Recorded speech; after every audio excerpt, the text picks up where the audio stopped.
శివోహం భక్తి ఛానల్కి స్వాగతం అండి. అందరికీ నమస్కారం.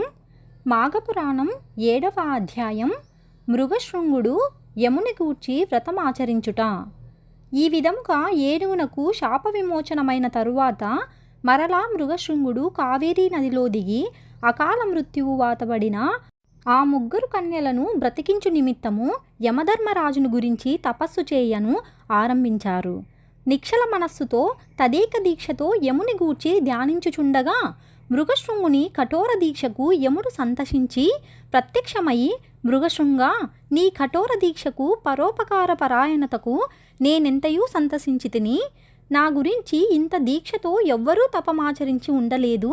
నీకేమి కావలయునో కోరుకొనుము, నీ అభీష్టము నెరవేర్చెదను అని యముడు పలికెను.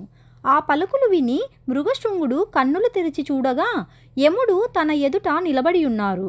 వెంటనే చేతులు జోడించి, మహానుభావా, ఎంతటి తపశ్శారులకైనను దర్శనమివ్వని మీరు నాబోటి సామాన్యునికి మీరు దర్శనమిచ్చుట నా పూర్వజన్మ సుకృతం తప్ప వేరు కాదు. అకాల మరణమునకు పాల్పడిన ఆ ముగ్గురు కన్యలను బ్రతికించి నన్ను సంతృప్తిని చేయుడు అని ప్రార్థించెను.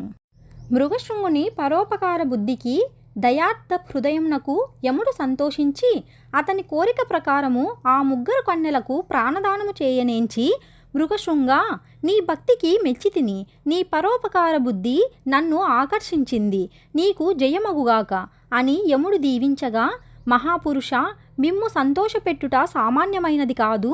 మిమ్ము స్తోత్రము చేసిన వారికి, స్తోత్రము విన్నవారికి జరామరణములు కలుగవు.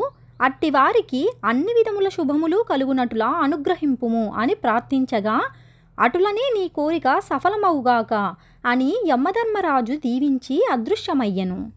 మాఘపురాణం 7వ అధ్యాయం సంపూర్ణం. మరొక వీడియోలో మాఘపురాణం 8వ అధ్యాయం గురించి తెలుసుకుందామండి. సెలవా మరి. స్వస్తి.